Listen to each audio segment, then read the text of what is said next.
আসসালামু আলাইকুম বন্ধুরা, আশা করি ভালো আছেন। বন্ধুরা, আপনাদের ফোন থেকে যদি রবি সিমে অটোমেটিক টাকা কেটে নিয়ে যায়, এই অপশনটা কিভাবে বন্ধ করবেন?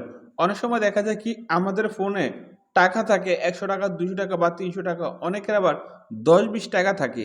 তখন যদি রবি সিমে অটোমেটিক আপনাদের সিম থেকে টাকা কেটে নিয়ে যায়, তখন কিন্তু আপনাদের অনেক বিরক্ত লাগে। তো আপনার ফোনে যদি ছোট্ট একটা সেটিং করে দেন, তারপর থেকে কিন্তু রবি সিমে আর আপনাদের ফোন থেকে অটোমেটিক টাকা কাটবে না। তো এখন কিভাবে আপনি এই কাজটা করবেন? এখন আপনি যদি এই কাজটা করতে চান, অবশ্যই এই ভিডিওটা প্রথম থেকে শেষ পর্যন্ত দেখতে হবে। তো আপনি দেখছেন অ্যান্ড্রয়েড কিছু ভিডিও আমি শরীফ। আসুন বন্ধুরা, ভেতরে করে শুরু করা যাক আজকের মূল ভিডিওটা। তো রবি সিমে যদি আপনার ফোন থেকে মানে আপনার সিম থেকে অটোমেটিক টাকা কেটে নিয়ে যায়, আপনি কি করবেন? আপনার ফোনের ডায়ালারে আসবেন।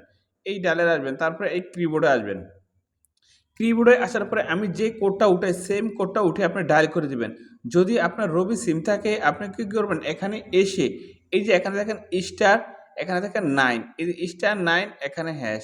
স্টার 9 হ্যাশ দেওয়ার পরে এই যে এখানে যদি আপনি ডায়াল করে দেন, এখানে যদি ডায়াল করে দেন তারপরে কিন্তু রবি সিম থেকে আর অটোমেটিক আপনার কোনো টাকা কাটবে না।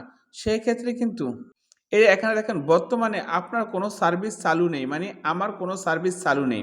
তো আমি এই কোডটা উঠানোর পরে এখানে কিন্তু লেখা উঠছে। তো মানে আমার সিম থেকে কোনো টাকা কাটে না। রবি সিম কিন্তু আমার থেকে কোনো টাকা কাটে না। এইজন্য কিন্তু লেখা উঠছে।